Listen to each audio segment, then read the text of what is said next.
You wake up when darkness still dominates the sky. There are no roosters crowing yet, only that peculiar silence that precedes dawn in the walled city of Toledo. Your eyes snap open, as always, without needing to get used to the darkness. After years in this trade, your body has learned to go from sleep to full alertness in an instant.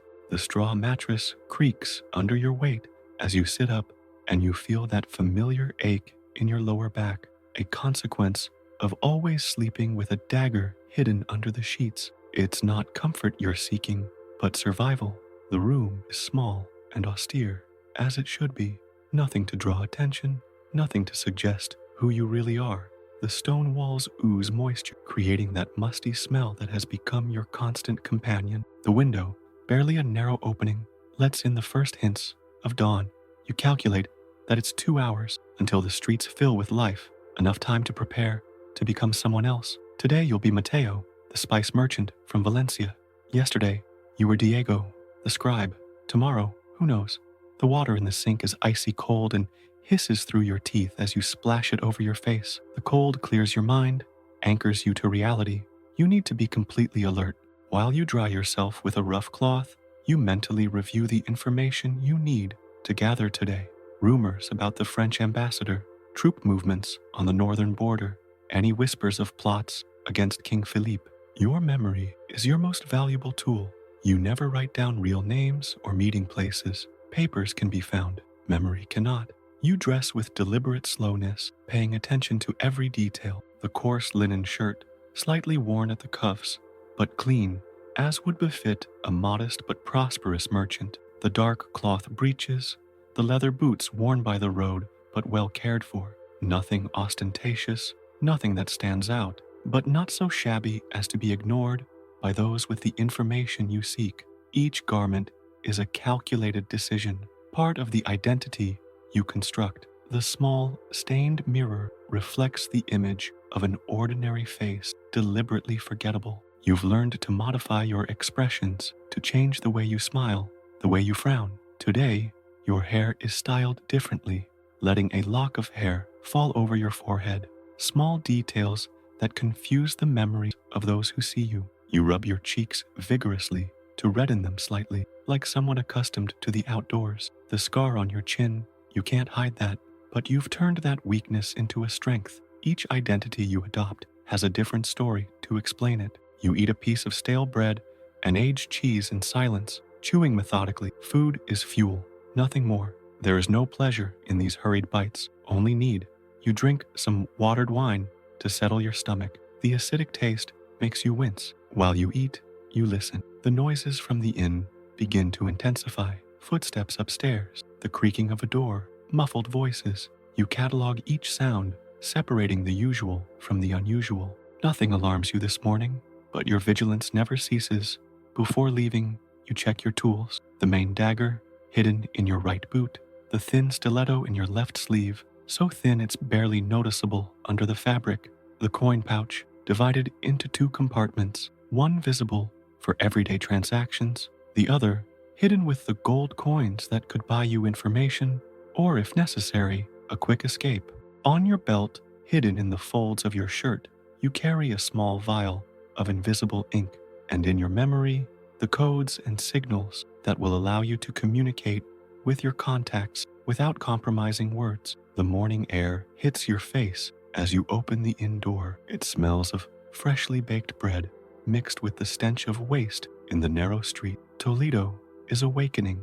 A few early risers are already making their way through the cobbled alley, bakers with their baskets, maids heading to their masters' homes, a solitary monk on his way to Matin. You scan each face surreptitiously, assessing, memorizing. Was that man on the corner at the tavern yesterday? Why does the woman with the pitcher keep glancing toward the cathedral? Details, always details. Your steps lead you first to the market square. It's early, but the stalls are already being set up.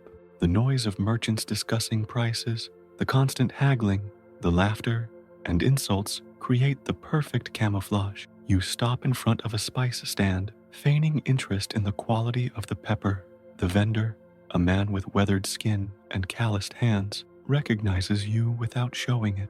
He's one of your junior informants, someone who listens to conversations while selling his wares. While you negotiate the price of a small sachet of saffron, he slips in the information.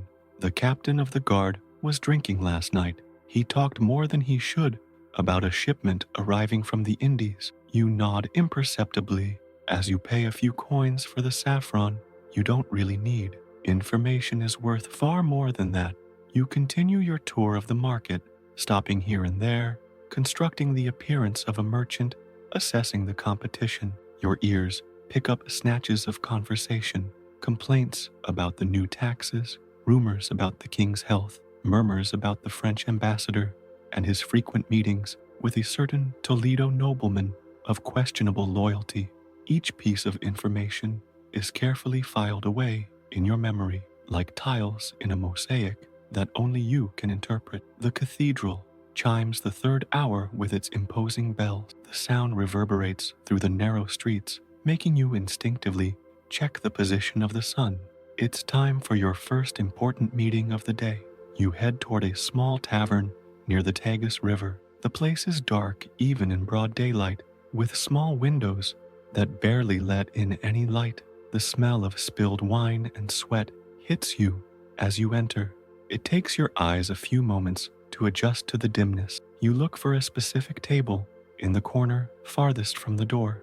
There he is, drinking alone, staring into his wine jug, a clerk for the royal council, dissatisfied with his pay, willing to sell secrets for a few gold coins. You sit across from him without asking permission, as a casual acquaintance might.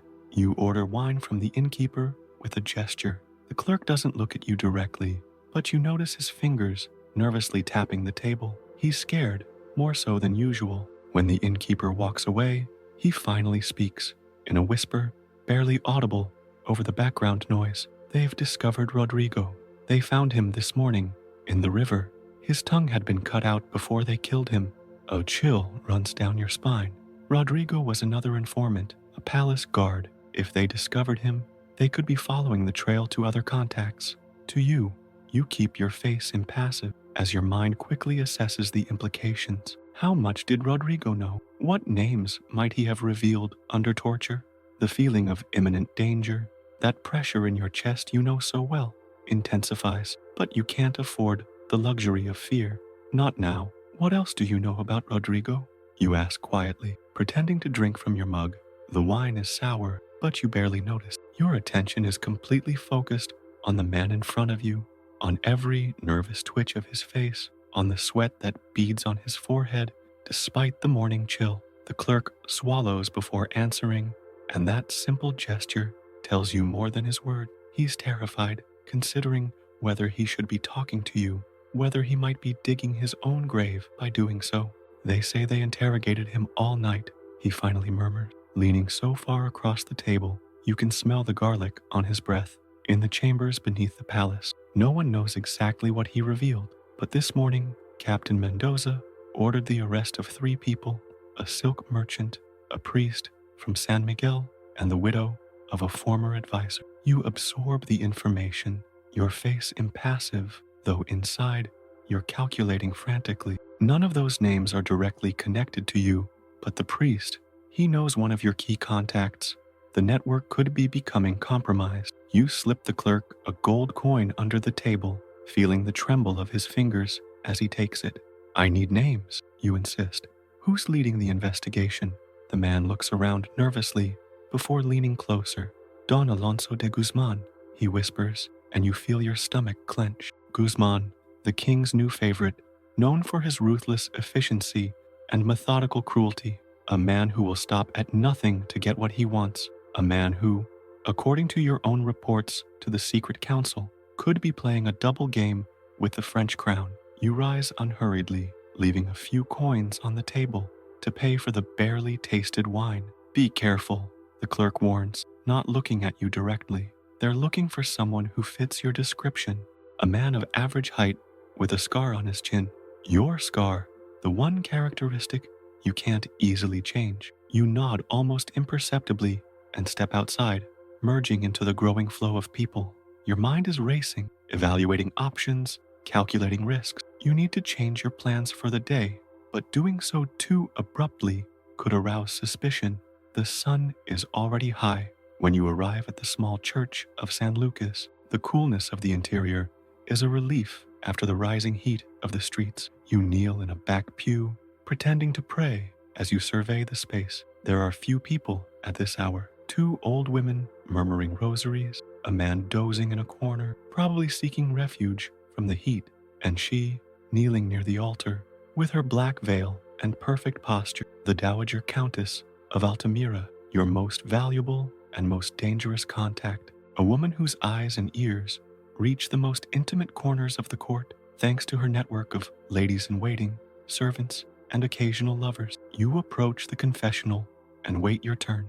The ritual is always the same, a brief confession of invented sins, and then, when the priest gives you absolution, you slip a note through the grating. Today, however, there's a change in the script. When the priest speaks, you don't recognize his voice. It's not Father Thomas, your usual contact. Your heart leaps, but you remain calm. "My son, what sins do you bring before God?" the unfamiliar voice asks. You improvise quickly, confessing minor transgressions of a merchant, petty cheating on measurements, envy of another's success. You don't mention the note hidden in the palm of your hand. Something isn't right. As you leave the confessional, you pass by the Countess, who is now lighting a candle before the statue of the Virgin. Without looking directly at her, you drop a handkerchief. She picks it up with a fluid movement and returns it to you, barely touching your fingers with hers. In that brief contact, you feel a small object pass into your hand, a tiny key. Her lips move in prayer, but you catch the actual words beneath the pious murmur. "Father Tomas was arrested at dawn.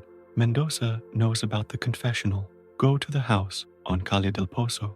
You have until nightfall." You leave the church, your pulse racing, but your step calm. The information is devastating.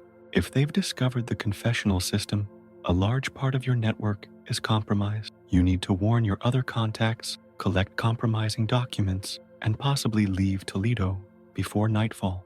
But first, you must visit that house on Calle del Pozo. The key you now have hidden in your fist must unlock some cache of crucial information. The Countess wouldn't risk such an encounter for something trivial. The streets have filled with people. As the morning progresses, the heat becomes oppressive, amplified by the stone walls that reflect the sun like ovens. You sweat under your clothes, but not just because of the temperature. The feeling of being watched accompanies you with every step. Twice you change direction, abruptly. Once you pretend to be interested in the wares at a pottery stall. Another time you stop to help an old woman with her basket. Each time, your eyes scan the crowd, searching for repetitive faces, gazes that linger too long on you. You detect nothing concrete, but the restlessness doesn't leave you. Calle del Pozo is narrow and gloomy, located in an artisan's neighborhood. You spot the house easily, a modest two-story building with a carpentry workshop on the ground floor. The door is open, and you enter as if you were just another customer. The smell of freshly cut wood and varnish fills the space. An elderly man works at a bench, shaping what appears to be a table leg. He nods at you, but doesn't interrupt his work. You ask about a fictitious assignment, mentioning a name you improvise. The carpenter, unsurprised, points you to a stairwell at the back. "Second door on the right," he says simply, and returns to his work. You wonder if he's part of the network or simply an innocent person being used without his knowledge. The staircase creaks under your feet. The upper floor is a dark hallway with several doors. You find the second one on the right and check that no one is looking before taking out the key. It fits perfectly in the lock, which clicks softly. Inside is a small, austere room, a narrow bed, a table with a jug of water, a wooden chest at the foot of the bed. You close the door behind you and examine the space. There are no windows, only a skylight that lets in a shaft of dusty light. The silence is almost complete. Only the distant sound of the carpenter's chisel filters through. You kneel in front of the trunk, but it's empty except for a few folded blankets. You frown, confused. The Countess wouldn't have sent you here for no reason. You examine the room more closely. The bed looks normal. The table has no drawers. Then you notice one of the floorboards under the bed has an almost imperceptible mark. You press on it, and it lifts, revealing a gap. Inside is a package wrapped in waxed cloth. You carefully take it out and unwrap it on the bed. It contains several documents and a small dagger bearing the Guzman emblem. Your breath quickens as you realize this is evidence of Alonso de Guzman's betrayal. Letters with French stamps, payment lists, plans of border fortifications. The man hunting you is, ironically, the real traitor. As you examine the documents, a noise outside catches your attention. You cautiously peer through a crack in the skylight, and what you see makes your blood run cold. 4 men in Royal Guard uniforms heading toward the house. One of them points to the workshop door. There's no time to waste. You quickly wrap the documents, leaving out only one of the most incriminating letters, which you keep in your doublet next to your heart. The rest of the package returns to its hiding place under the floorboards. You hear voices downstairs, the carpenter answering questions, footsteps on the stairs. The door to the adjoining room slams open. Your heart pounds as you assess your options. The window isn't a viable exit. You're on the 2nd floor, and the fall could leave you incapacitated. The door is the only escape route, but the guards are already in the hallway. You hear the metallic sound of swords being drawn. They'll be here in seconds. With quick, silent movements, you slide the stiletto from your sleeve into your hand. It's not a weapon for fighting swords, but it's a good one for creating a distraction. You tip over the water jug, creating a puddle in front of the door, and position yourself behind it. The knock on the wood is sharp, imperative. Open in the name of the king. The voice is deep, authoritative. You don't respond. A second knock, louder. Then the creak of wood as brute force is applied. The door bursts open, and the first guard rushes in, slipping in the spilled water. That's all it takes. In the confusion, you slip through the space between the door and the wall, pushing with all your might against the second guard who tries to get in. Both men fall, creating a momentary traffic jam in the narrow entrance. The hallway is dim, but you know the layout. 3 strides to the stairs, narrowly missing the hand reaching for your ankle. You take the steps, 3 at a time, aware of the roar of fury behind you, the thunder of boots, and the clinking of armor. The carpenter is on the floor, a trickle of blood running from his temple. You can't help him now. The front door is blocked by another guard, but there's a back exit leading to the small courtyard where they dry the wood. The hot midday air hits you as you step outside. The yard is enclosed by a stone wall, too high to jump over without momentum. To your left, piles of planks. To your right, a tool shed. Behind you, the shouts draw closer. Without time to hesitate, you run to the shed, grab a carpenter's axe, and slam it into the wooden door just as it begins to open. You'll gain a few seconds, no more, enough for your purpose. You quickly drag 2 long planks, leaning them against the wall to create a makeshift ramp. The wood creaks under your weight as you run up it. Your fingers barely reach the edge of the wall. You push off with all the strength of your arms, feeling your muscles protest the effort. For a moment, you hover, half in, half out of the courtyard.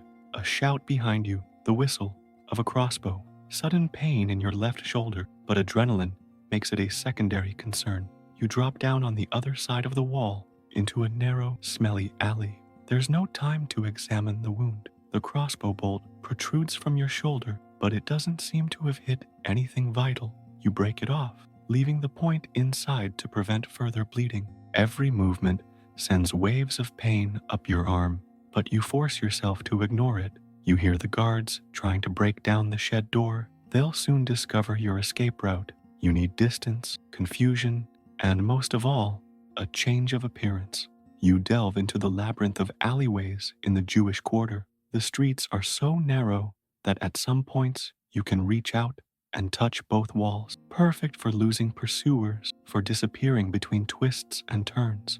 The pain throbs with every step, and you feel the warm dampness of blood soaking your shirt. Bad business. Blood leaves a trail, and soon the pain will begin to cloud your judgment. You need attention, but you can't risk seeking a doctor. Any crossbow wound will be immediately reported to the authority. After several calculated turns, you stop in a small alcove between two buildings. There's barely enough room to stand, but you're hidden from casual glances. You tear a piece of your shirt and tie it tightly around your shoulder, gritting your teeth to keep from moaning. As the pressure increases the pain, the makeshift bandage quickly soaks red, but at least it slows the blood loss. You take a deep breath, trying to clear your mind. You need a plan. The documents you're carrying could save your life, or damn you if you're caught before you can deliver them to the right people. The Jewish quarter bustles with activity at this hour. Merchants, artisans, women with shopping baskets. You mingle with them, keeping your head down, one hand surreptitiously pressing your injured shoulder. Every few steps you look back, searching for uniforms, for faces too attentive. The cathedral bells mark noon, and their sound seems to hammer directly into your wound. Sweat runs down your forehead. You don't know if it's from the heat or the onset of fever. You need shelter, and fast. Your steps instinctively lead you toward a small apothecary you know. The apothecary, a converted Jew named Samuel, has helped you before. He's not part of your network, but you saved his daughter from a witchcraft accusation last year. It's a debt you could collect now. The shop is on a corner, its interior dark and fragrant with the smells of dried herbs and ointments. A bell jingles as you enter, and Samuel looks up from his mortars and pestles. His expression changes instantly at the sight of you. Recognition, then alarm, as he notices your pallor and the dark stain spreading across your shoulder. Close the door, you tell him, your voice weaker than you expected, and lower the shutter. Samuel hesitates only a moment before obeying, securing the entrance and obscuring the window that faces the street. What happened? He asks, helping you sit on a stool. You explain the bare minimum. You're wounded, you're being pursued, you need help extracting a crossbow bolt, and then a place to hide for a few hours. You don't mention who's after you or why. The less information he has, the safer he'll be if questioned. Samuel works silently, cutting through your shirt to expose the wound. His face remains impassive, but you notice how his hands tremble slightly. It's deep, he murmurs, examining where the metal point has embedded itself in your muscle. Removing it will be painful, and afterward, you'll need cauterization. You nod, mentally preparing yourself. This isn't the first time you've endured this kind of procedure. Samuel offers you a piece of leather to bite on and a glass of something strong and bitter. You drink without asking what it is, grateful for the heat that spreads down your throat and slightly numbs your senses. The pain is like a white lightning bolt that courses through your body as Samuel inserts a pair of tweezers into the wound. You bite the leather so hard you fear you'll break your own teeth. Cold beads of sweat trickle down your back. Time dilates, each second an eternity of agony as the tweezers search, grasp, and finally extract the bloody metal. A strangled scream escapes your throat as the jagged tip emerges from your flesh, snatching shreds of tissue away. The relief is momentary. You know what's coming next. Samuel heats a small iron in a brazier, and the metallic scent mingles with that of the herbs. Take a deep breath, he instructs, then presses the red-hot metal against the gaping wound. This time the pain is different, searing, absolute, as if your entire being is concentrated in that incandescent spot on your shoulder. The room spins around you. Black spots dance in your vision. You fight to maintain consciousness, knowing that a feint now could be fatal. The smell of burning flesh, your own flesh, churns your stomach. When he finally finishes, you're drenched in sweat, shaking uncontrollably. Samuel bandages the wound with clean cloths soaked in a pungent-smelling ointment. To prevent putrefaction, he explains, securing the bandage. He offers you more of the bitter drink, which you now identify as some kind of medicinal liquor laced with herbs. You sip it gratefully, feeling it slightly dull the throbbing pain. You can stay in the back room for a few hours, Samuel says quietly, but no longer. My family. He doesn't need to finish his sentence. You understand perfectly. Helping you already puts him in danger. If you're discovered here, his entire family could suffer the consequences. The back room is small and cluttered with shelves of jars, dried herbs, hanging from the ceiling, and sacks of ingredients stacked in the corners. You lie down on a narrow cot, probably where Samuel rests between long preparation. Exhaustion hits you like a wave, but you can't allow yourself to sleep deeply. You establish that state of semi-consciousness you've perfected over the years, awake enough to react to any threat, asleep enough for your body to recover. Through the half-open door, you hear Samuel serving customers, his voice calm and professional, with no hint of the drama unfolding in his back room. You don't know how much time has passed when a change in the sounds from the shop alerts you. Louder voices, the unmistakable clinking of armor. You bolt upright, ignoring the protest from your injured shoulder. Through the crack in the door, you see two royal guards interrogating Samuel. Your hand instinctively reaches for the stiletto in your boot. If they get in here, you'll have no choice but to fight, even though the odds are disastrous. But Samuel remains calm, denies seeing anyone matching your description, even offers to have the guards search his shop. Your heart stops when one of them heads toward the back room. At that moment, a woman rushes into the apothecary, holding a child, writhing in pain. Her screams fill the space, distracting the guards.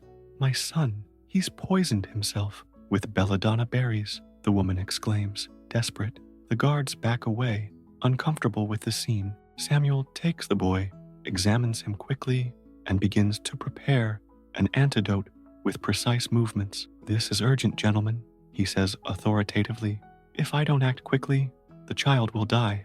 The guards exchange glances, clearly reluctant to interfere with a child's treatment. Finally, after one last suspicious glance, they leave, promising to return later. When the door closes behind the guards, you hold your breath for a few more seconds. The woman with the child approaches the back room and looks directly at you. You recognize Miriam, Samuel's daughter, and the sick child is actually her young son, your godson, perfectly healthy, but acting with surprising conviction for his 6 years. "We don't have much time," Miriam whispers. "They're searching every house in the neighborhood.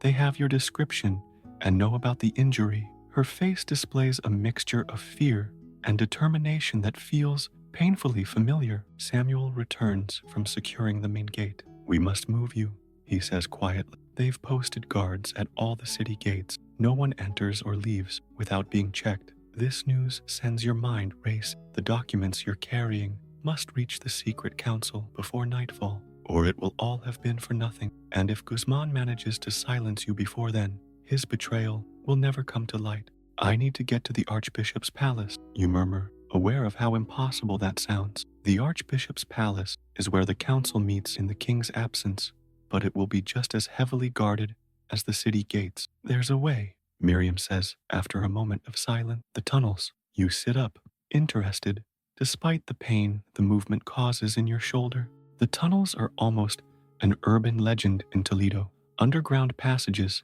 that supposedly connect different parts of the city, built over centuries by various occupants. Few know their true extent, or if they really exist, beyond a few interconnected basements. "My husband is working on the cathedral," Miriam continues. 2 months ago, they discovered an ancient passage during excavations. They kept it a secret, but he told me it connects to a cellar beneath the Archbishop's palace. Hope sparks in your chest, though caution forces you to consider the risks. "How long would it take us to get there?" you ask, calculating the remaining hours of daylight.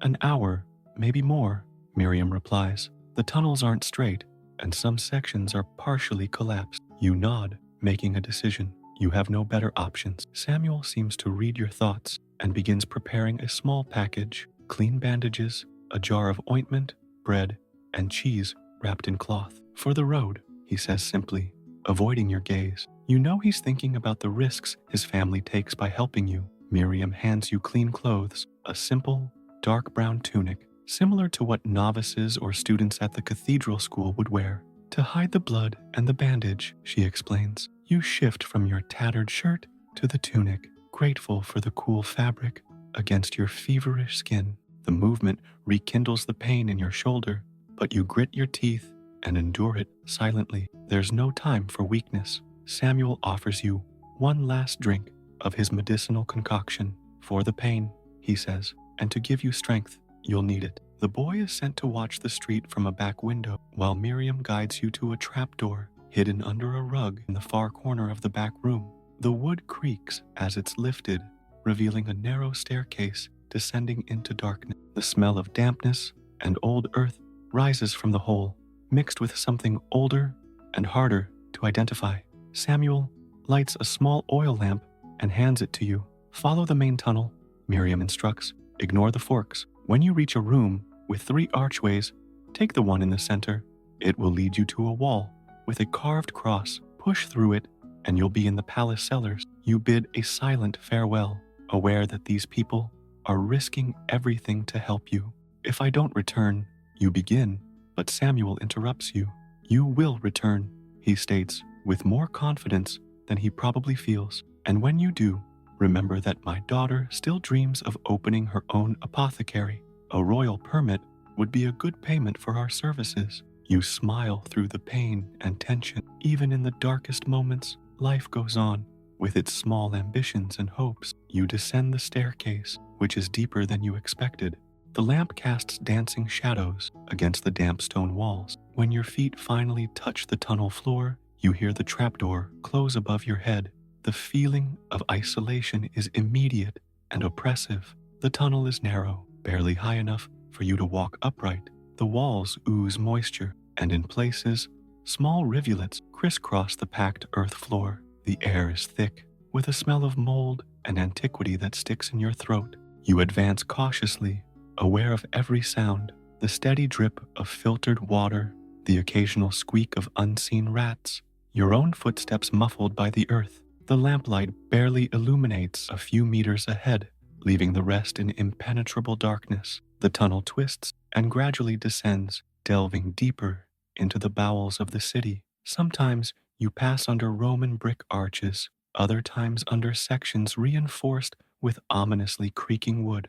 Toledo's history is literally above your head, layers upon layers of civilizations built upon one another. The first fork appears after what feels like hours, though your sense of time is distorted in the perpetual darkness. Following the instructions, you take the main tunnel, ignoring the narrower passage that veers off to the right. Soon after, the ceiling drops so low that you must duck to continue, sending jolts of pain from your injured shoulder. Your fever begins to make itself felt. Shivers run down your spine, despite the warm, humid air, and your vision occasionally blurs.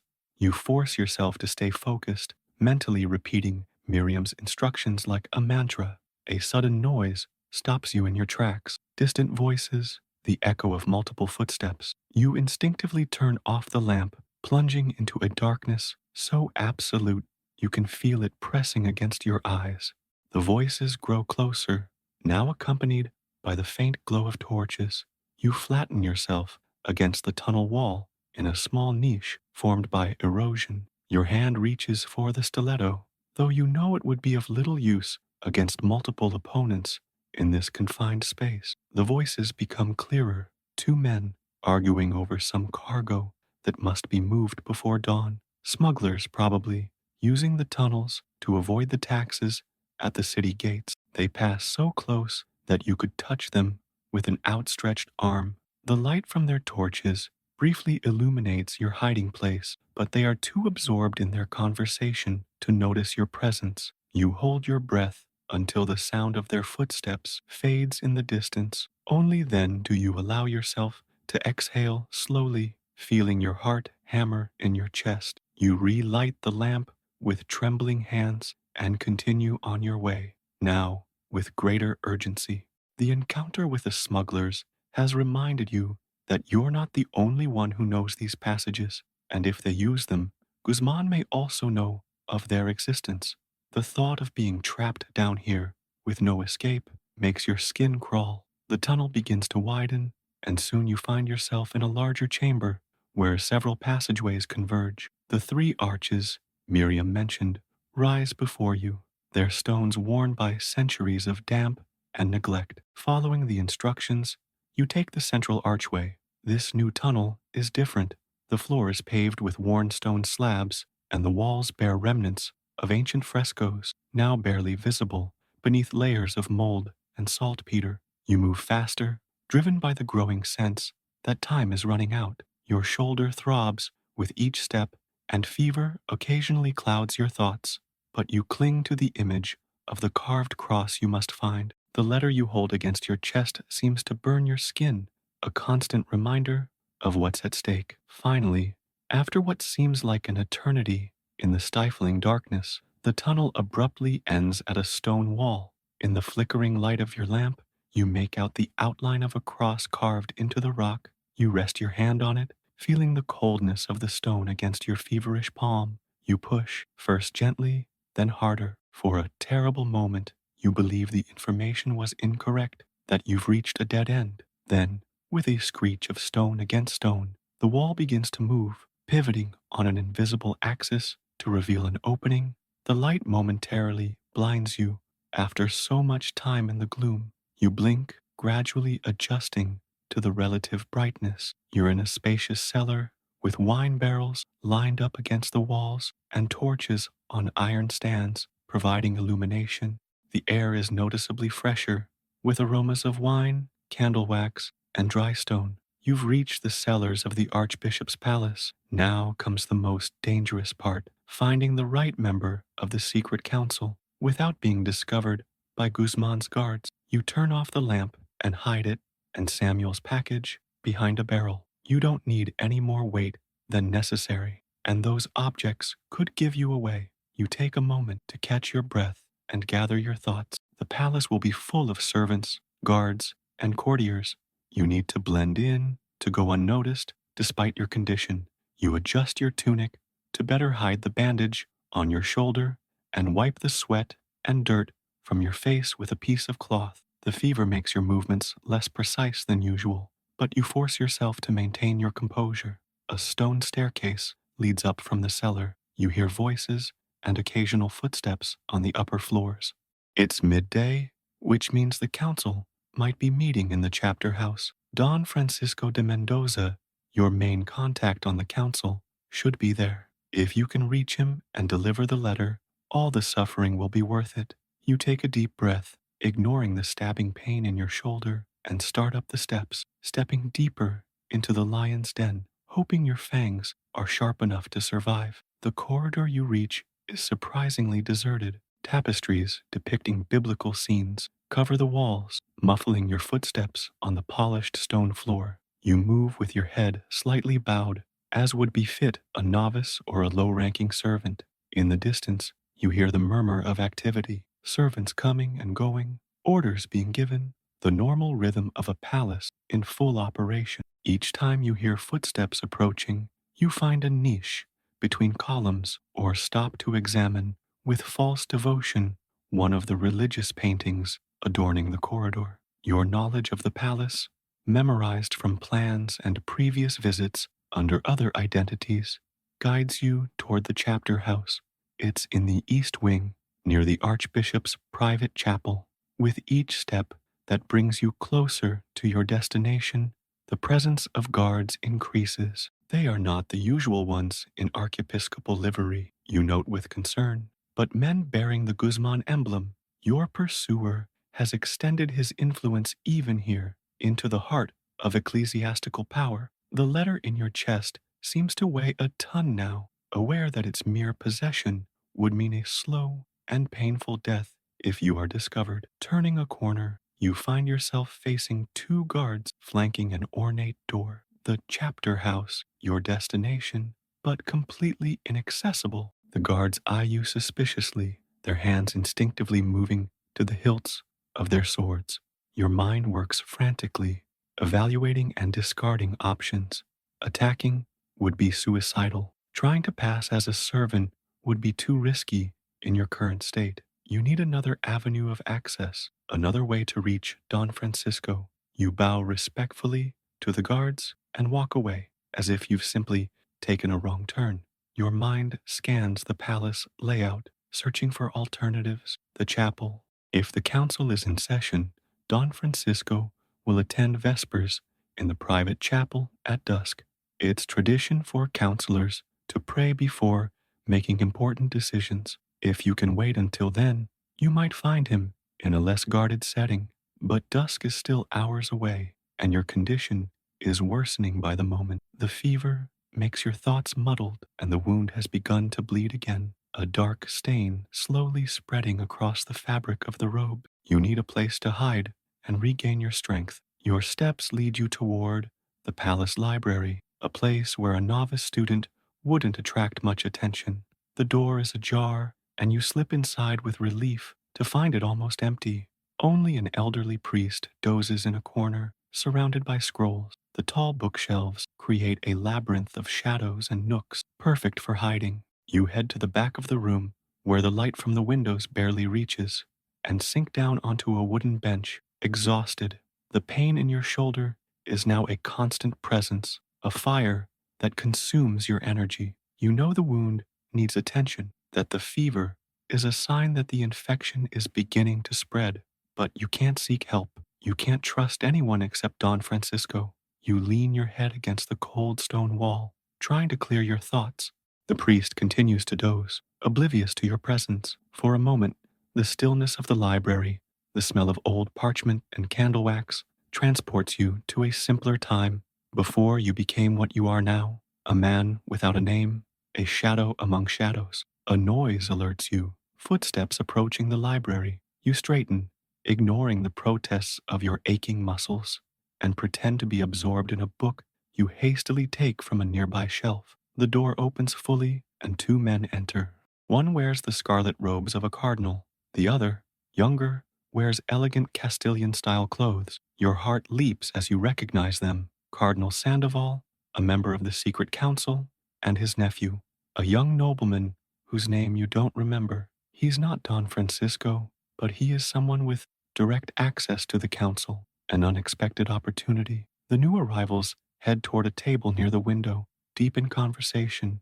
They haven't noticed you, hidden among the shadows of the bookshelves. You approach stealthily, pretending to search for a book while listening to their conversation. They speak in low voices, but you catch snatches. Worrying situation at the border. The French ambassador insists they have no knowledge. Guzman claims to have evidence of espionage. The mention of Guzman makes your pulse quicken. They're discussing the very matter that's put you in this situation. You make a risky decision. You can't wait until dusk. Your condition is worsening by the minute, and Guzman might find you before then. You must approach the cardinal now, deliver the letter, trust that his loyalty to the kingdom comes before any alliance with Guzman. You approach his table, maintaining a humble posture, your head slightly bowed. Forgive the interruption, Your Eminence, you murmur. Both men look up, surprised. The nephew frowns, clearly annoyed by the intrusion of someone as insignificant as you appear to be. What do you want, boy? The cardinal asks impatiently. His face shows the lines of someone who has spent too many hours reading documents by candlelight. You move a little closer, making sure only he can hear your next words. I have a message for the secret council, you whisper, regarding Don Alonso de Guzman and his dealings with the French crown. The cardinal's eyes narrow, studying you with newfound attention. You notice how his gaze registers the details you've tried to hide, the pallor of your face, the dark stain on your shoulder, the tension in your posture that betrays pain. Rodrigo, the cardinal says to his nephew, without taking his eyes off you, go get more parchment from my study and don't rush it. The young man seems about to protest, but a stern look from his uncle silences him. He gets up and leaves the library, but not before giving you a suspicious look. When you are alone, the sleeping priest doesn't count. The cardinal speaks in an even lower voice. Show me what you have, and quickly. If it's a trap, I assure you that you will not leave this palace alive. With careful movements, so as not to aggravate your wound, you extract the letter from your clothes and hand it to him. The paper is stained with sweat and some blood, but the French seal and signature are clearly visible. The cardinal examines it with an impenetrable expression, his eyes moving quickly over the lines of ciphertext. He finally looks up, and you see in his eyes that he understands the gravity of what he has at hand. Where did you get this? He asks, his voice a strained whisper. You briefly explain your mission, Guzman's betrayal, your escape, and the pursuit. You omit names and details that could compromise your contacts, but you give him enough information for him to understand the urgency of the situation. The cardinal tucks the letter into his own robes and studies you with a mixture of respect and concern. You are injured, he states, not as a question, but as a statement, and they are looking for you all over the city. You nod, feeling the fever clouding your thoughts. The effort of staying upright and coherent is draining your last reserves of energy. The council must see this immediately, the cardinal murmurs, more to himself than to you, and you need medical attention and a safe place. He stands resolutely, his mind seemingly made up. Follow me, he orders, and keep your head down. You trail after him, your legs surprisingly unsteady. The library spins slightly out around you, and you wonder if you'll manage to stay conscious long enough. The cardinal leads you down a side corridor, avoiding the busier areas of the palace. You come to a small door hidden behind a tapestry. My private access to my chambers, he explains briefly as he takes out a key. No one will look for you here. The room you enter is austere for a cardinal. A simple bed, a desk with one chair, and a prayer kneeler. The only concessions to luxury are the books, dozens of them, stacked on shelves and on the desk. Wait here, he instructs, gesturing to the bed. I'll get my personal physician, and then the council. Don't open the door to anyone except me. You nod, too exhausted to speak. When the door closes behind him, you sink back onto the bed, feeling unconsciousness finally claim you. You don't know how much time has passed when you come to. The room is dim, lit only by a candle. A figure leans over you, an older man in dark clothes, and a small silver cross around his neck. His practiced hands examine your wound, now clean and freshly bandaged. Ah, you're awake, he says calmly. The fever has broken, but you'll need rest. The wound was deep and beginning to fester. You try to sit up, but a firm hand keeps you lying down. The cardinal has ordered that you not move until he returns. Your thoughts slowly clear. The council, you ask, your voice hoarse with thirst. The doctor offers you water from a nearby pitcher. They've met in an emergency, he replies, as you drink eagerly. I don't know any further details. It's not my place to ask. From his tone, you understand that he's a man accustomed to dealing with confidential matters, to nursing wounds that must go unspoken. You relax slightly, allowing exhaustion to overcome you again. The letter is in the hands of the council. You have accomplished your mission. What happens now is beyond your control. The sound of the door opening wakes you again. Cardinal Sandoval enters, his face showing signs of fatigue, but also a steely determination. He sits down beside the bed as the doctor discreetly retreats to a corner of the room. The council has seen the evidence, he says without preamble. Guzman was arrested an hour ago, along with 3 of his accomplices. His chambers are being searched for further evidence of his treason. A heavy weight lifts from your chest. It has not been in vain. The traitor will be brought to trial, and the kingdom is safe, at least for now. And me? You ask, aware that your situation remains precarious. The cardinal gives a tired smile. Officially, the spy Guzman's men were pursuing never existed. A ghost, a rumor, nothing more. Unofficially, Don Francisco has suggested that it might be time for you to retire for a while. A small estate in Valencia, far from Toledo, and its intrigues. The idea of rest, of real anonymity, not just another identity, is strangely appealing to you. After years living in the shadows, perhaps it's time to feel the sun on your face without fear of recognition. There is one condition, the cardinal continues. The council will occasionally need your special skills, not for extended missions, but for specific matters of utmost trust. You nod slowly. You never expected complete release. This job, this life, is in your blood as much as blood itself, but a change of pace, a place to call home, even temporarily. It's more than you've ever had. And there's something else, the cardinal adds, pulling a sealed scroll from his robes, a royal permit for one Miriam, daughter of Samuel the apothecary, to open her own establishment without the usual restrictions for converts. You smile for the first time in what feels like days. A debt paid, a promise kept. In your world of betrayals and lies, these small acts of honor are what keep you human. The doctor approaches again, offering you a steaming concoction. For the pain and to help you sleep, he explains. Tomorrow you may travel, But tonight you need complete rest. You drink obediently, tasting the bitter but comforting medicinal herbs. The cardinal rises to leave. Rest, he says. Tomorrow I will send someone you trust to escort you out of the city. Until then, you are under my personal protection. As the potion takes effect and sleep begins to claim you, you reflect on the day's events. You began the morning as always, a nameless man, moving between identities, gathering secrets in the shadows. You end the day, wounded but alive, having dismantled a conspiracy that could have changed the fate of the kingdom.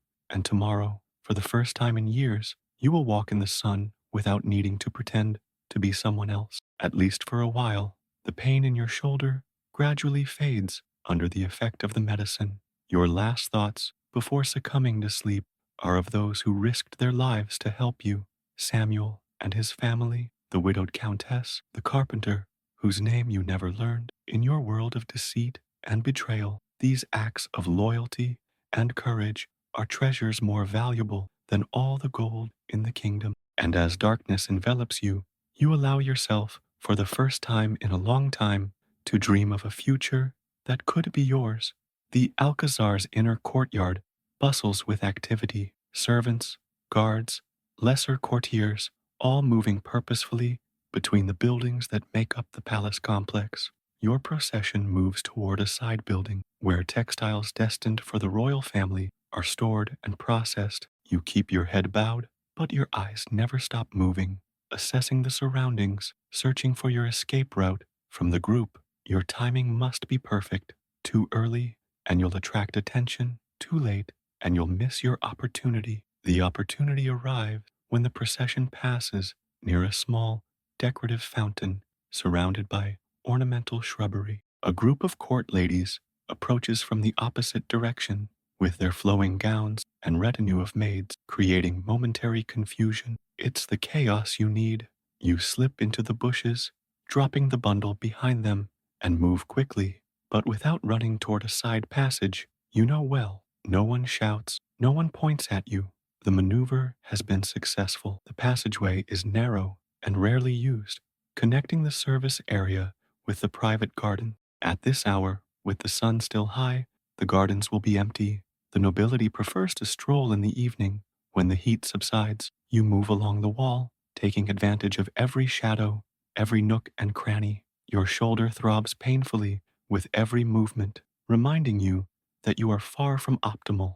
Samuel's drops have reduced the pain to a manageable level, but you feel the weakness in your muscles, the slight disorientation that suggests blood loss. At the end of the passage is a small wooden door, almost hidden by climbing ivy. It is closed with a simple latch, not a key. Few know of its existence. It is one of the many discreet entrances the palace architects included to allow the movement of servants without disturbing the view of the nobles. For you, it is a vital route to the West Wing, where the secret council chambers are located.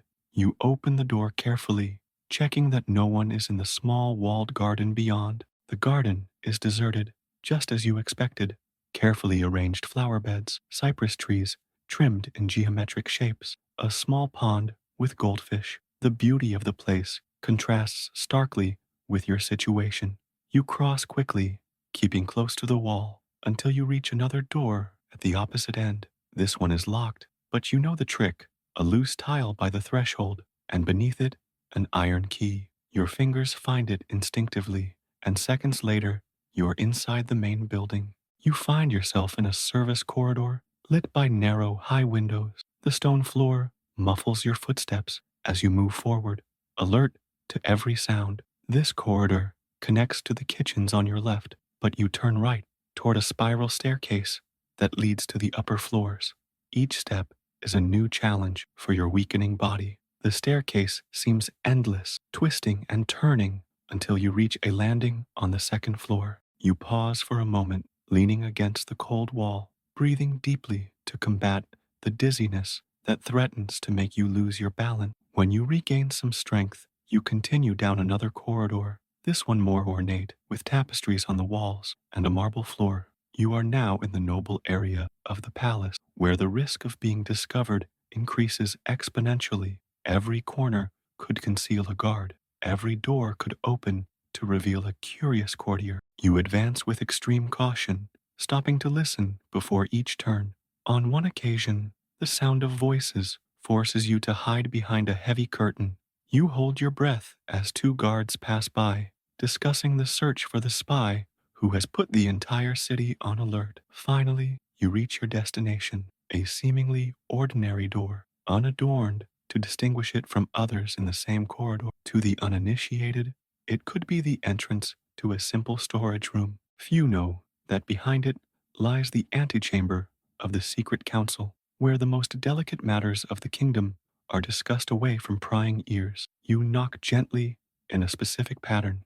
2 quick knocks, a pause, 3 more knocks. It's the agreed upon signal for emergency situations. Long seconds pass without a response. You repeat the pattern, this time more loudly. Finally, you hear movement on the other side. The door opens, just a crack, and an eye examines you suspiciously. You recognize Mendoza, one of the council's personal guards. It's me, you murmur, using your code name, the one known only to your immediate superior. The eye widens in recognition, but the door doesn't open any further. You're wanted for treason, Mendoza whispers. There are orders to arrest you, on sight. I have proof, you reply urgently, carefully pulling out the document you're holding close to your chest. About Guzman. He's the one betraying the king, not me. I need to see Don Diego. Don Diego de Vargas, your contact on the council, the only one who knows your true identity and mission. Mendoza hesitates, clearly torn between his duty to follow orders and the possibility that you're telling the truth. Finally, the door opens just enough for you to slip inside. Don Diego isn't in, Mendoza reports as he secures the door behind you. He's been called to an urgent meeting with the king about you. The news hits you like a physical blow. Without Don Diego, your chances of being heard are drastically reduced. The antechamber where you find yourself is austere. A table, a few chairs, shelves with carefully organized documents. Mendoza watches you with obvious nervousness. You can't stay here, he says. If Guzman finds out, he doesn't need to finish the sentence. If Guzman finds out you've come here with evidence against him, he'll move heaven and earth to silence you before you can present it. When will Don Diego return? You ask, trying to remain calm even as your plan falls apart. Mendoza shakes his head. I don't know. The meeting started an hour ago. It could last all day. You run a hand over your face, feeling the stubble, the cold sweat, the accumulated tension. The pain in your shoulder has returned with renewed intensity, and you feel a slight trembling in your legs. The blood loss, the exertion, the constant tension are taking their toll on your body. You won't be able to stand much longer. Mendoza seems to notice your condition. You're injured, he observes, pointing to the dark stain beginning to spread across your shirt. Samuel's makeshift bandage hasn't held up to the strain of the ladder. Sit down before you collapse. You sink into a chair, grateful for the support. Mendoza disappears briefly into an adjoining room, returning with a wineskin and clean bandages. I'm no doctor, he warns, as he helps you remove your shirt to examine the wound. But I've seen enough battle wounds to know this one needs attention. As Mendoza cleans and rebandages your shoulder, you explain the situation in concise terms. Guzman's betrayal, the documents proving his communication with French agents, the manhunt he's unleashed to silence you. Mendoza listens silently, his face impassive, but you notice how his hands tense at the mention of certain details. When you finish, he remains silent for a long moment, processing the information. If what you say is true, he says finally, we are facing a crisis greater than you imagine. Guzman not only has the king's trust, he has been influencing crucial decisions about our border defenses. The implication is clear and terrifying. If Guzman is a traitor, he could have compromised the security of the entire kingdom. I need to see Don Diego, you insist, or any member of the council who isn't under Guzman's influence. Mendoza nods slowly. Don Alvaro de Luna might listen to you. He's the most senior member of the council and has never trusted Guzman. But reaching him, he breaks off at the sound of footsteps in the corridor outside. You both tense. Mendoza instinctively reaching for his sword. The footsteps stop in front of the door. Then, the same knocking pattern you used before. Mendoza gestures for you to hide in the next room. While he answers, you move silently, but leave the door ajar to listen. The voice that reaches your ears makes you hold your breath. It's Guzman himself. Any news? He asks in his characteristically authoritarian tone. Messages for the council? Mendoza answers perfectly normally, denying having received any important communication. From your hiding place, you can partially see Guzman, tall, with an aristocratic bearing, with that smile that never reaches his cold eyes, the man who ordered your death. I'll be in the council chamber, Guzman announces. When Don Diego arrives, inform him that I need to speak with him urgently. There's something in his tone, a barely perceptible note of tension, that suggests he's worried. Perhaps he suspects you've managed to reach the palace. Perhaps he fears the evidence you possess has already fallen into the wrong hands. When he finally leaves, you return to the antechamber, finding Mendoza visibly disturbed. He never comes here personally, he murmurs. He always sends messengers. Something's got him on edge. I need to get to the council chamber before Don Diego, you decide suddenly. If Guzman intercepts Don Diego first, he could convince him of your guilt before you have a chance to present your evidence. It's a huge risk, but you see no other way out. Mendoza looks at you as if you've lost your mind. It's suicidal. The chamber will be guarded, and in your condition, he points to your bandaged shoulder, your obvious weakness. But your resolve is firm. I have no choice. If we don't arrest Guzman now, the damage could be irreparable. After a moment of hesitation, Mendoza nods, resignedly. There's a passage, he reveals. Behind that shelf, it leads directly into the council chamber. It was built as an escape route in case of a siege, but few know of its existence. He walks over to the indicated shelf and manipulates a hidden mechanism. With a soft click, the cabinet moves, revealing a dark opening in the wall. There are no torches in there, Mendoza warns. You'll have to feel your way.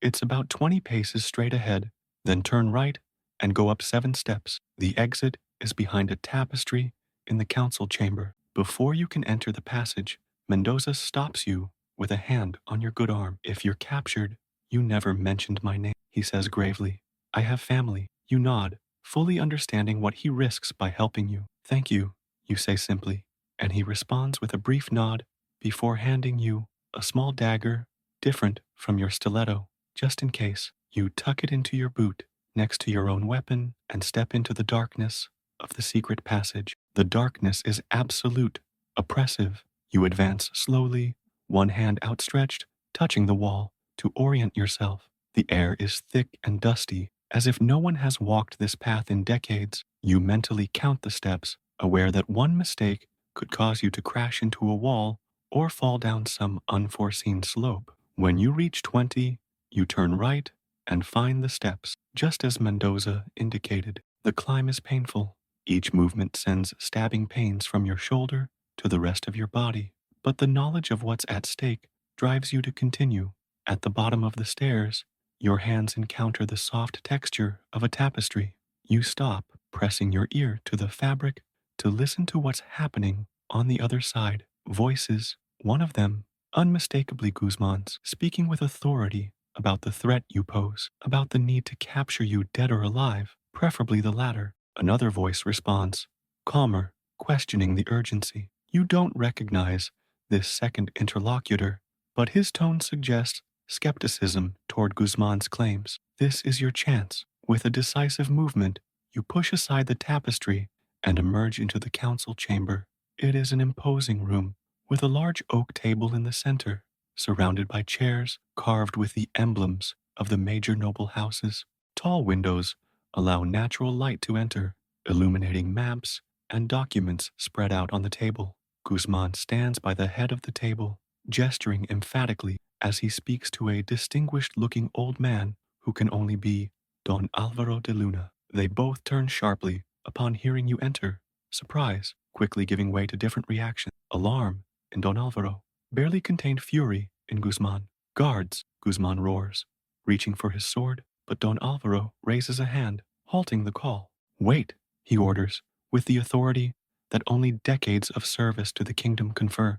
Let him speak. His eyes, sharp despite his age, assess you intensely. You've risked much by coming here directly. You must have something important to say. It's the opportunity you needed.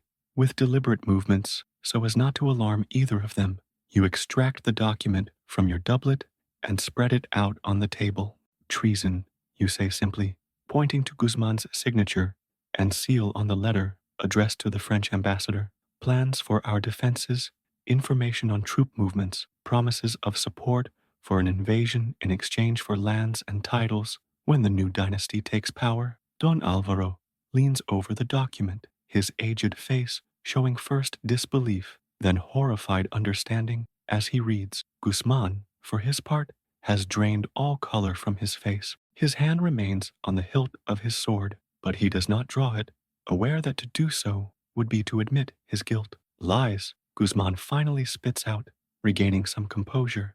Documents forged by a spy whose loyalty has been bought by our enemies. He turns to Don Alvaro, his voice taking on a persuasive tone. Don't you see the deception? This man appears out of nowhere through a secret passage I shouldn't know about, presenting absurd accusations against me, the king's most loyal servant. His argument is convincing, and for a moment you see doubt flash in Don Alvaro's eyes. Guzman presses his advantage. Order his arrest now, and I will handle the interrogation myself to discover who is truly behind this conspiracy. It's a critical moment. Don Alvaro looks alternately at the document and your exhausted face, assessing, deciding who to believe. You know your next words could determine not only your fate, but that of the entire kingdom. There's more evidence, you say, with all the conviction you can muster. In the house on Calle del Pozo, a hiding place beneath the floor, with complete correspondence, detailed plans, and the dagger with the Guzman emblem, the same one used to silence 3 royal messengers in the last month. It's a detail you hadn't mentioned before, one that only the assassin or someone very close to the investigation could know. The mention of the dagger provokes an instant reaction in Guzman, a nervous twitch in his left eye, a slight recoil, as if he'd received a physical blow. Don Alvaro notices, and his expression hardens. Guards, he calls, and this time, he's the one giving the order. 2 armed men enter immediately, clearly positioned just outside the door. Arrest Don Alonso de Guzman. He must not speak to anyone until the full council meets to hear these accusations. What follows happens with dizzying speed. Guzman, realizing he's lost his chance to control the situation, draws his sword in a fluid motion and lunges not at the guards, but at you. His face is transformed by a murderous rage, aware that if you live to testify, his fate is sealed. The guards react a second late, enough for Guzman to cover the distance between you. You try to dodge the attack, but your weakened body responds slowly. You feel the sting of the steel cutting into your side, not deep enough to be fatal, but enough to stagger you. In that crucial moment, your training takes over. As you fall backward, your hand finds the dagger Mendoza handed you. With a motion born of years of practice, you throw it straight at Guzman. The blade sinks into his right shoulder, making him drop the sword with a cry of pain and surprise. The guards rush at him, finally subduing him. Don Alvaro approaches you, helping you to your feet while ordering a doctor. You have served the crown well today, he says gravely. The king will know of your loyalty.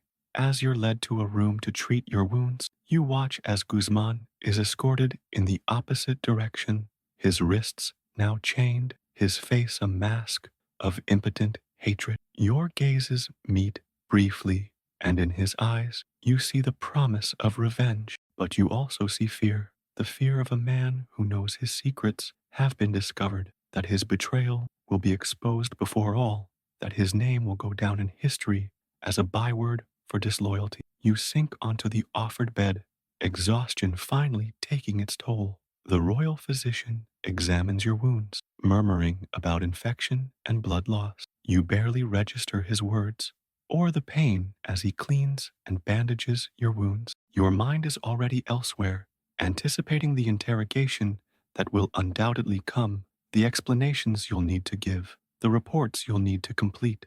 The life of a spy never ends with a simple victory. Each completed mission generates new questions, new tasks, new threats to face. But for now, for this brief moment, as the evening light filters through the window and the palace buzzes with rumors of the uncovered treason and the mysterious spy who revealed it, you allow yourself to feel something resembling peace. You have done your duty. The kingdom is safe, at least for today. And though no one outside a small circle will ever know your name or your deeds, though your sacrifice will go unrecognized, you know your work has meaning. In the shadows, in anonymity, you have made a difference.